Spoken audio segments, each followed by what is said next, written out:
Okay. Well, hello and a very well welcome back to the Andrew Eborn Show with me, Andrew Eborn. I'm delighted to be joined yet again by Errol Musk. How are you, Errol? I'm good, thank you. Are Excellent, you? excellent. Well, the feedback to our little chats has been brilliant. I love it. People are writing in saying how inspirational it is to listen to you and about your experiences and how they can learn as a result of it. And talking about inspirational characters, we were dancing through some of the people that you've met in your glorious career. And you mentioned about Henry Kissinger. How did that come about? Yes. Well, in South Africa in the late 70s, about 79 or so, 78, 79, um, there were a lot of pressure. There was a lot of pressure for Rhodesia to, go for a black government and to end UDI. And the Americans sent various delegations out here, and they sent this particular delegation to Pretoria at that time, and I was neighbors to the neighbor of the American ambassador's residence, and so it's a marvelous house that I managed to get. It's today the home of the European ambassador to the Southern Hemisphere, or not to the Southern Hemisphere, to Southern Africa, I beg your pardon. And anyway, I, at that stage of my life, having bought this big house, I didn't know anything about things like that. But the people that I bought it from said, "Do you want to keep chef?" So I didn't know that people had chefs, but anyway, I said, "Okay, we'll keep chef." You see, and chef turned out to be an extraordinary individual. Who, when you came home in the evening, there were hors d'oeuvres and everything waiting for you. And he doubled up as a sort of he was very good, cocktail maker, everything. Right. And so we had a marvelous bar in this place, and still there, I imagine. And he'd even pour drinks and serve in the bar in the evenings if I happened to bring a businessman home or something to that effect. Anyway, so we got a request from the American embassy to ask us if I would lend them our chef Right. during this visit of this American delegation. You see, Yes. so of course, I said, "Yeah, sure." So it was a woman, by the way. We started off with a man, and he had a niece, and he wanted to retire. Right. So, cut a long story short, he retired, and we carried on with his niece, who happened to also be. She came seventh in South Africa in the Cook of the Seventh in Year South Africa. later on. The top six were not Yeah. available, but seven is No, good. she was seventh in the Sunday Times Chef of the Year, or Cook of the Wow. Year, What, rather. what what was her name? Do you remember her name? Catherine. Catherine. Anyway, so so they asked if they can borrow her, and obviously we had many dinner parties, and so people were aware of the fact that we first had Chef, and then we had Catherine, and so of course I said yes, and she was gone for quite a while. It was about 2.5 weeks, maybe even longer. I'm not sure, but anyway, they took her for that time, and I sort of forgot about it, and it was a Saturday morning. It could have been a public holiday. I'm not sure, but I was at home, and it was a morning. As you recall, it was a late morning, and there was a knock on the door, a front door, and I went to the front door, and I opened the door, and there was, of all people, Henry Kissinger. So I was like, don't I know you? Sort of thing. Anyway, but he was, of course, in a suit, much like you're dressed, And he said to me, "I've come to thank you very much for letting us use your chef," or whatever he called her, or Catherine. He may have said Catherine. I'm not sure. It's just wonderful, wonderful, wonderful, and all that sort of stuff. You see, so. And Elon and Kimbal were standing next to me. You see, they were, of course, at that stage, they were only about 8 and 7 or something Right. like that. And they were standing next to me, and in their shorts and so on. And he said, "And hold the voice, who are these?" I said, "That's my two sons, you see, Elon and Kimbal." And Julie shook hands with them and said, "Monty, you're lovely boys and all that, And outside was a lot of noise because there were motorbikes and a big black, sort of car and motorbikes with traffic policemen on them, with the bikes were idling, waiting for him to come back, you see. Right. And of course, then I walked out with him, and he got into the car and left. And it's actually quite an interesting thing that in America, there's no such thing as I'm too good for doing something like that. I'm too important. I mean, I do remember Reagan saying that a woman once phoned him about a dustbin that was irritating her, and in the middle of the night, and she managed to get through to him, and he had it fixed. He had a dustbin or something like that fixed. And in America, you can't, that you're not allowed to pretend you're above other people, or you're too good, It's somewhat a British thing, the sort of class structure or whatever it is. Yes. But in America, you're looking for, especially in politics, you're looking for trouble if you try to pretend that you're, so I'm better than you, I'm better bred than you or something like that. So it shows you, he came himself. He didn't send some lackey to thank me for the chef. And obviously, Katherine must have made quite a good impression. But I mean, she was extraordinary. We used to have functions where May was a dietitian. We'd have the annual dietitian dinner at our house of 150 people, and she would make a meal for 150 people. Anyway, so cut a long story short, so years later, Elon and Kimbal and I were in New York, and we were staying at the Waldorf Astoria, and which is a fantastic place. Oh no, we love absolutely glorious. Yeah, a fantastic place. And anyway, and we'd gone out for the day. We came back in the evening, and it was about 6-ish, and we went in, and we noticed there were barricades around the entrance. But as residents, we were allowed into the hotel, obviously, and we had parcels and stuff. We bought a few things. We went in, and we saw there were a lot of people standing in this magnificent entrance hall, and so we sort of stood there as well to see what was going on. You see, and it wasn't long before in came a large lineup of people, all in black tie. You see, and among them was Henry Kissinger, who walked. He's a short chap. He's quite short, short. But anyway, he walked past me, and as he walked past me, it was not much more than maybe a meter or a yard in front of me. I said, "Hello, Mr. Kissinger." I should have said doctor, I'm sure, but I said, "Hello, Mr. Kissinger." And he turned to me and he said, "Oh, hello." And I said, Pretoria, South Africa. And he said, "Oh, yes." And then he put his hands next to his sides, and he said, at his hips, he leveled his hands out at his hips, and he said, "How the boys? How the boys?" Isn't that incredible? Oh, fantastic. And it's always those sort of politicians. Remember that sort of time. And Clinton was very much the same. He'd always make somebody feel as though they're the most important person in the room. Yes. I mean, yes, and I guess that's a skill to get on in politics. You need to have a people person. Well, I think it's a skill to get on in life. Yeah. And not be you can't be think you're too posh, you're looking for trouble, really. Anyway, he said, "How do boys?" So I said, "Well, here they are. They're standing right behind me." Of course, they were both taller than me now. Elon 6'3", Kimbal 6'4", and they're standing behind me. You see, they were about 7. Elon must have been about 19, and Kimbal about 17, 18. And he said, "Oh," he said, "Lovely, lovely." And then he said, "What you doing tonight?" So and of course he held up this entire procession in the process. You see, they're all standing there because, of course, he's the big shot. Yeah. And he says, "What you doing tonight?" So I said, of course, I was clever enough we'd planned to go to the cinema.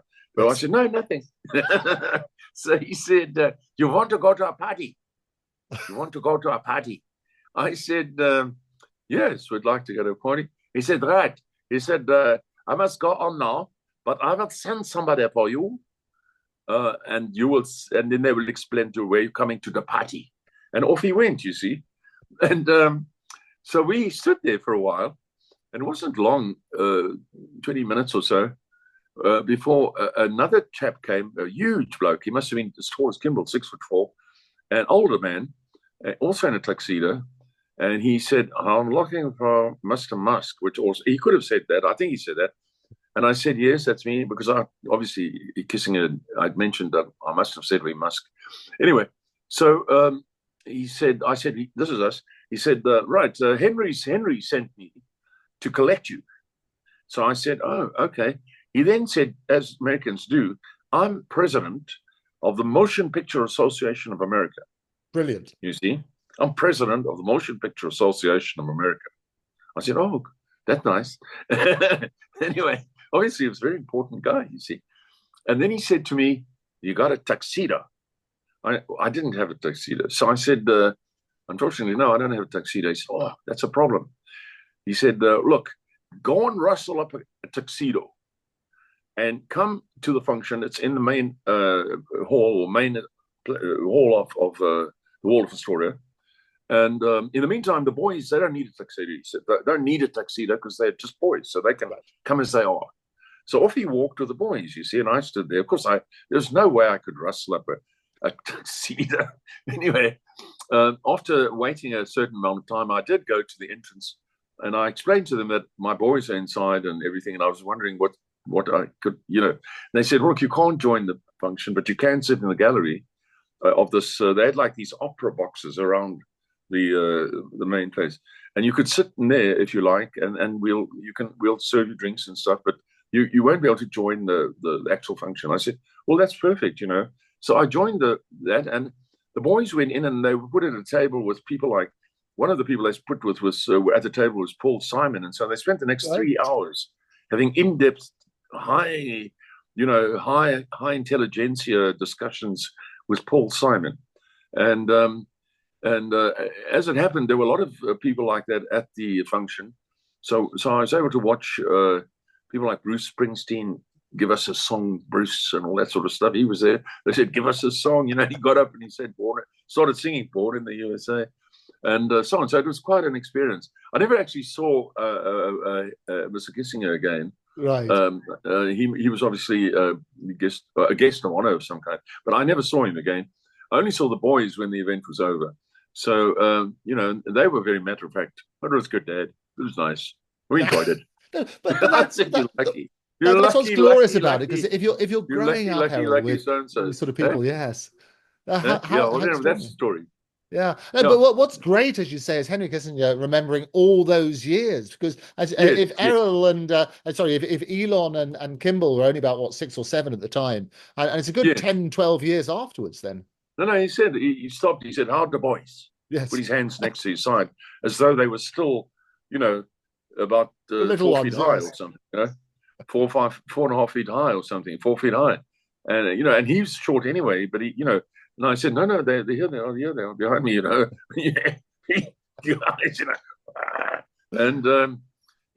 and then he said, so do you want to go to a party? I mean, he was a real man's man. This guy wasn't a fool, Right. He wasn't a fool. He obviously was a very switched on person. I mean, for him to quickly, sort of move to that, do you want to go to a party? Yeah. And I said, yes. And so we went to this extraordinary party, which, was made up of, 1,000 people at least or something like that. And, and the boys, of course, were in the thick of it and were served a meal and so forth. But, No, it's true. Do you remember the movie you were supposed to go and see instead? Oh, no. No, we were movie aficionados. So if it came out, we went to see it, Right. We're not so much these days, because the stuff seems too CGI or something these days, and not very good stories. But in the days gone by, in those days, if a movie came out, we went to see it. So we are, all of us, the whole family, this whole Musk family were movie people, Right. So it came out, we saw it. Doesn't matter what it was, we saw it. Yeah. Oh, no, but you're right about movies. I say same with my family. We try and see everything, good or bad, and make our own opinions. What the hell? I used to be on the excuse me. I used to be on the Publications Control Board, the Censor Board in South Africa. Right. And I was on that for 8 years. And I was appointed by a well-known South African called F.W. de Klerk, who later became president, and who was the one who, as president, released Nelson Mandela. Anyway, he appointed me when he was Home Affairs Minister to the Censor Board, and so I was on it for many years. And I did books and magazines, and eventually I graduated onto theatre, live theatre, and then movies, of course. And the movies were a big thing. You had your own. The movies were all screened in a private place where you had your desks and all sorts of things. Sometimes I could take the movies home with me. They were on VHS, usually on VHS tapes. And I would say to the boys, check this out, see if I should I mean, see if you think I should censor this or was there anything wrong with this film, And so they'd go and slap it in and watch the whole movie, whatever it was, at home. And and of course they were at that time. I mean, I was on that from 76 to about 85, or maybe later than that. But anyway, he was. They would have been 12, 13, 14, 15, and they would love it, to watch these movies. And I remember one of the movies that they watched was it was a very big horror movie, terrible, terrible horror movie about people who had built a town on top of a Red Indian graveyard, and it was I forget what it was called, but there was it was a kind of movie that people wanted to sort of not let people see. It's sort of like an Amityville horror sort of type movie, which it was a horror, terrible horror movie. Yeah. Craig T. Nelson was in it. I just remember him, but I just can't remember what the name of it was. But anyway, what was I going to say? If you were in the South Africa, we had this sort of very Calvinistic South African Dutch control of things, and they were much more concerned about whether anyone said God or Jesus in the film. That was very bad, but they could say anything else, and they could be as much horror and murder as you like, but mustn't say anything that's blasphemous. But you could do anything else. Right. So it was rather funny, actually. The way that I would sometimes argue. I became chairman, in fact, in the last couple of years, and I would argue with them about the fact that some of these movies should have some things are not good for, or rather, not that they're not good, that they must be seen, because they show about how young children are being lured into the wrong things. Girls are being lured in the wrong way, and drugs, and that kind of thing. And they couldn't see much wrong with these. And I would say, no, you need to put these on, and in fact, give them to the churches so people can watch them for free. But their main concern was there must be no blasphemy, Right. So that's quite funny. Right. So you mentioned that the Musk family would see everything. Was there a particular genre that you enjoyed more than others? Well, yes. The boys were very into Dungeons and Dragons and Lord of the Rings, and and we spent quite a few holidays at the very place that the guy, what's his name again, who wrote Lord of the Rings. Tolkien? I forget his name. Anyway, a very famous name. He wrote the Lord of the Rings, and he lived in a place called the Hogsback in the Cape. And this is up in the mountains, high up on a mountain. And it's always foggy, and there's always these trees that are forever dripping, and tall trees, and under the trees it's all shade and mushrooms, lots of mushrooms and things like that. And he wrote the books there, the Lord of the Rings, and there was a school for I shouldn't use the word retarded, but there was a school for mentally disabled children, or mentally something like that, nearby, and it was called Hobbiton.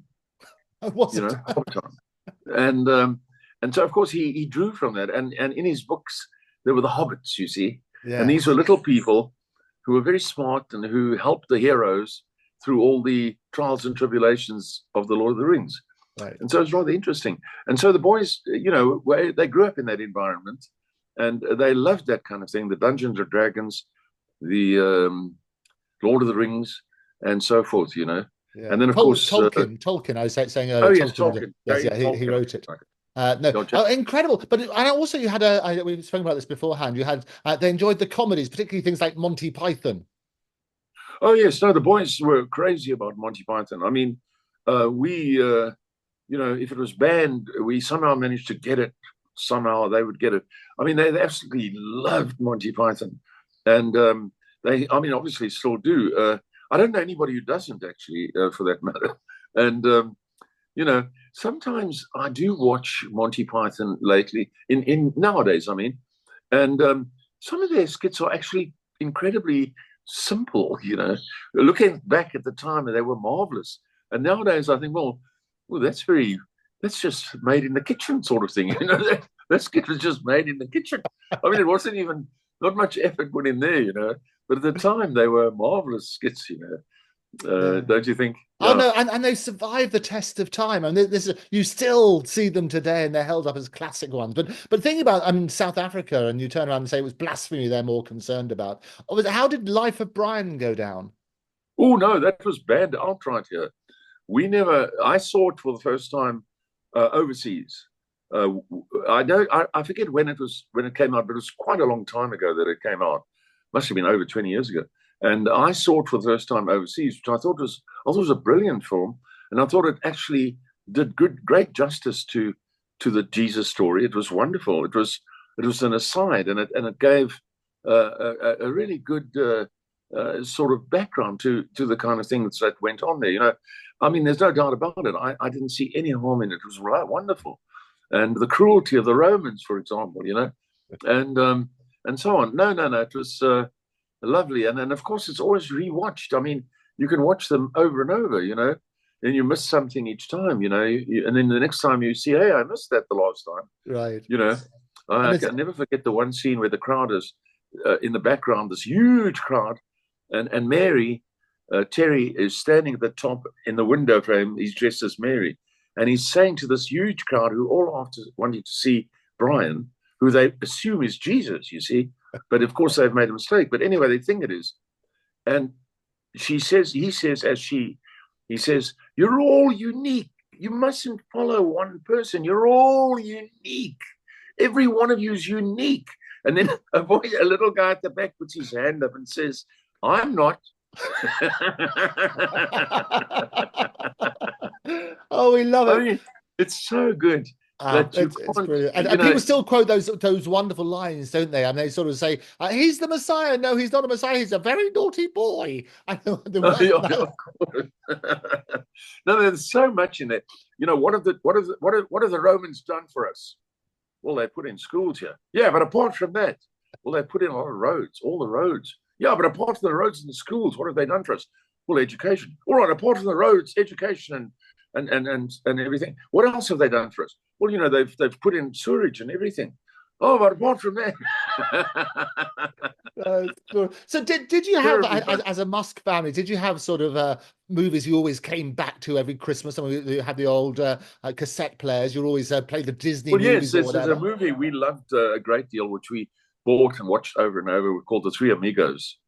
It's an American movie. It's terribly funny. Classic movie. Terribly funny. And we like that movie. It's I think everybody's got a copy of it, And when we sort of all got nothing to do, let's put on The Three Amigos again. So we watch it. I mean, the boys are older now, and I haven't. It's been some years since I've actually sat with them. Even when they had their toddlers, it was easier. But their toddlers are all grown up now. Right. They are business people, and they just basically haven't got much time for that kind of thing. Yeah. But if you've got a younger son and a younger daughter now, are you revisiting the same movies with those two? Well, no, they're a different generation, really. But we do, watch some of it. We like some of the things in common. Offhand, I can't think particularly, but we do watch. We're all movie freaks, So you don't have a problem with our family. In saying, would you like to go to the 1 o'clock show in the morning or something? Well, no, there's no 1 o'clock show. Actually, there is. There's one 1 o'clock show in the morning. I'll tell you about it. Anyway, no, if you said to somebody to go to the 10 p.m. show, and they're already in their pajamas, in our family, they say, oh, yeah, no, sure, I'll be downstairs. Oh, you downstairs? Yeah, I'll be downstairs. And they're downstairs. If we go to the movies, they've just got out of bed. That would be typical in our family. And fortunately, in the wives that we've all had similar, but I think it's just everybody really. Anyway, but there is a show that I would imagine is still on in West Berlin. It was in West Berlin when West Berlin was isolated in East Germany, and I went there because I was a consulting engineer and I bought stuff, oddly enough, from East Germany, from the East Germans for South Africa. They had very good bargains for us that we could get. And on the electrical side, and they had Varta there, which is today now out of East Germany, and it's probably the world's biggest battery company, and for motor vehicles, and making their stuff. Anyway, so when I was in West Berlin, I made a couple of trips there, but when I was there, I discovered that every night at 1 o'clock in the morning, the Rocky Horror Show is put on the Kerr Dam, on the Kerr-Thurston Dam. And it's a full house every single night. And it had been, when I went, since 1963 or something to that effect. And so you went into the show at 1 o'clock in the morning, every night, every 1 o'clock in the morning. I imagine maybe Sunday morning, not. But anyway, and everybody knew every word that Brian Keith, I think his name was, said. He was the narrator. And every word he said, they all knew. So the whole audience, they're all Germans, of course. They're all Germans, or I imagine mostly Germans, all would say exactly the same thing. This huge echo of Brad and Sue, or whatever it was, you know. And then if it became like a necessity, like Janet. There we go. That's Janet. That's yes. Janet. Brad and Janet. And if Brad lit a candle, you know, in the dark of the castle type of thing, everybody put their lighters on in the theater, you see. And then if they were in the rain, everybody had a water pistol. Right. So as soon as they were in the rain, everybody's water pistols went, and the water was just coming down on you, on everybody. And they dress up as well, don't they? They put on these corsets and every single thing that you Did you dress imagine. up when you went along? No. I just went. The first time I went to see it at least twice, but more likely 3 times. I didn't obviously dress up. I was a business tourist, or whatever you call it, you know. And I didn't really speak German particularly well, but I got by quite easily. But I went for the experience of it. I mean, you know, and I was alone. There's nobody I could really go with as friends. But I would recommend. I imagine they still do it. I can't imagine they would have stopped. Well, they do. Sound of Music is a similar sort of thing. You get all these people dressed up in the little children, the Von Trapp children, and it's glorious. And those sort of things, when you get people together with a live, immersive experience, is fantastic, isn't it? Yes, it is. And the Rocky Horror movie, I've seen it on stage as well. I'm sure most people my age have seen it on stage as well. It was marvelous. Magenta and Tim Curry and you know, Riff Raff. Oh, I know. Well, she lives just around the corner from me, the person who played Magenta. So she's fantastic. So really, right here. So yes, I often see her. So lovely lady. Very interesting stuff. No, it's good. Yeah. But also, I mean, Elon, has he ever invested in films? Yes, he has. He invested in his sister, my daughter, went to study film production at the University of British Columbia, where she graduated a 4-year degree in film production, you know, and direction. And she went through all the motions that you have to go through. So she's done all the things, she's gone the hard way. She was an apprentice with Alliance Films. She then eventually got into Universal Studios, and she worked for a long time for Stella Ward, who was quite a well-known actress, as Stella's assistant. And she put in all her apprenticeship hours, you could say. And in about early 2000s, she made her first film, which was a film that she loved. It was I forget what it was called, but it was about 2 girls who failed in the .com business and who decided to open rather a coffee shop. Right. And then they talk about it, and then eventually they open the coffee shop, and it's a great success, and everybody comes, and that's the end of the story. I mean, it was banal to the extreme. And Elon said, Elon and Kimbal each put in $250,000 to make this film, you see. And they had a couple of names in it, but Elon said it's unwatchable. It's totally unwatchable. And I watched it, and I said, you know, Tosca, my daughter's name, I said, if you could have done this show, and the 2 girls are lying on their bed with kicking their legs up in the air, lying on their stomachs and with their legs up behind them, talking about the coffee shop and how they're going to make this coffee shop. I said, if you'd moved over to the slatted wardrobes and sort of gone in there, and there's a bloke in there in a dark raincoat holding a big knife by his side, you know, a big carving knife next to him, and you'd gone to that, and then everybody would have said, oh my God, I want to watch this movie. I want to see this movie, you know. And she said, don't be ridiculous, Dad. You know, you know, I mean, there has to be something like that, you know, the hidden murderer, you know. That sort of thing. But so did it make any money, the movie? No. Not yet. But We'll have to show it on here. Sometimes these movies become a cult, and you have what I call the long tail. I mentioned and one people day come back and see it. Yeah, there's one day it will. But she did make a few shorts, and in her final year, she made a film that I paid for to be made for her final year project for university, which was the 76 riots in South Africa. She made it on a farm, a horse farm that I had in Sandton, near Johannesburg. She made this. She got all the black school children. She got the South African police, and she won a $10,000 or a $3,000 prize at the University of British Columbia. right. They actually gave them money prizes, which is better than they do in South Africa. Anyway, she won that, and anyway, to cut a long story short, she did go on to start making films. So she started Passion Flicks about 10 to 15 years ago. She started this small. It's now huge, and they've made at a guess, I'd say a couple of hundred full-length movies. Wow. And you can subscribe to Passion Flicks. They put out a movie about every 6 weeks. They used to. I don't know what the tempo is now, but they put out a rom-com, sort of romance movie every 6 weeks or 2 to 3 months, maybe. I'm not sure. And they've got all the studios. It's like going to Universal Studios. If you go to her studio sets in Georgia, it's all set up in Georgia now. She's got all the sets, all the rooms, all the bedrooms, bathrooms, lounges, everything. It's all made up. It's huge, and you can subscribe to Passion Flicks.